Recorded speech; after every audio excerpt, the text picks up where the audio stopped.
I'm going to talk about a new breakthrough in the world of quantum physics. Now, quantum physics is the science that describes how the tiniest building blocks in our universe work. Things like atoms and subatomic particles.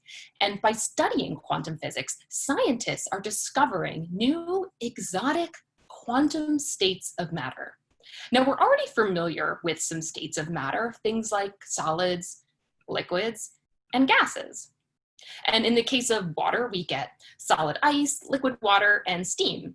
And these states of matter can transition back and forth depending on the temperature, which is really just about motion. Now, atoms are always moving, and as the temperature cools down, the atoms that make up matter are moving more slowly, and they start to stay closer together.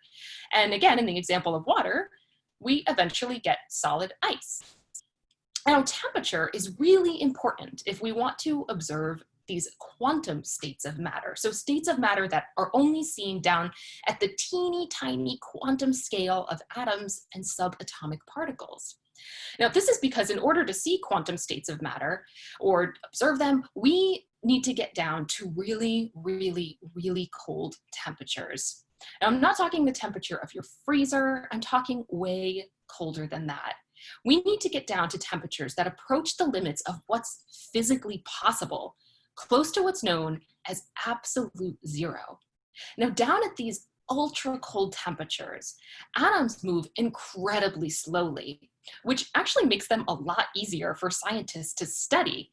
But also, down at these ultra cold temperatures, these exotic quantum states of matter start to emerge. And one of these is something known as a Bose Einstein Condensate. And here's how it works. Now, as we approach absolute zero, atoms are moving so slowly that they are barely moving at all. And kind of like how the atoms that make up water can condense to form solid ice, the atoms in a Bose Einstein condensate condense to form one big superatom, all moving together in a single wave. And this coordinated superatom is the Bose Einstein condensate. And scientists are super excited about studying these things because they might be able to use them as a tool to discover new things about atoms and particles, and maybe even study things like dark energy and matter in outer space. But so far, Bose-Einstein condensates haven't been all that useful to scientists because they don't last very long. Now, in order to make a Bose-Einstein condensate, scientists need to trap a small number of atoms using big magnetic fields. And then they cool these atoms down using lasers. And after that, they need to go through a few more processes where they try to cool the atoms down even more. And by using these kinds of techniques in a typical laboratory setting, scientists have only been able to hold on to a Bose-Einstein condensate for a small fraction of a second. And the reason for that is because all of these processes they need to go through to get the Bose-Einstein condensate really, really cold, well, the Earth's gravity messes with that.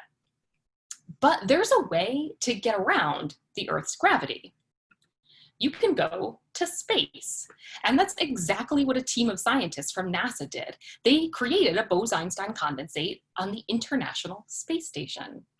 Now, back in 2018, NASA launched the Cold Atom Lab, and its mission was to use the microgravity environment of the International Space Station to study ultra-cold quantum gases. And creating a Bose-Einstein condensate was on the very top of their list. And just recently, in a paper published in the journal Nature, this team of scientists from NASA reported that they were able to create a Bose-Einstein condensate on the space station that lasted for over a second. Now, it doesn't sound like a very long amount of time to us, but to these scientists, it was a huge deal because it was proof that they were able to harness the microgravity environment of the space station to create longer lasting and more useful Bose-Einstein condensates. But this is just the first step. Now that they've been able to create these things on the space station, scientists want to make them even colder. In fact, The Cold Atom Lab is on its way to becoming the coldest place in the known universe.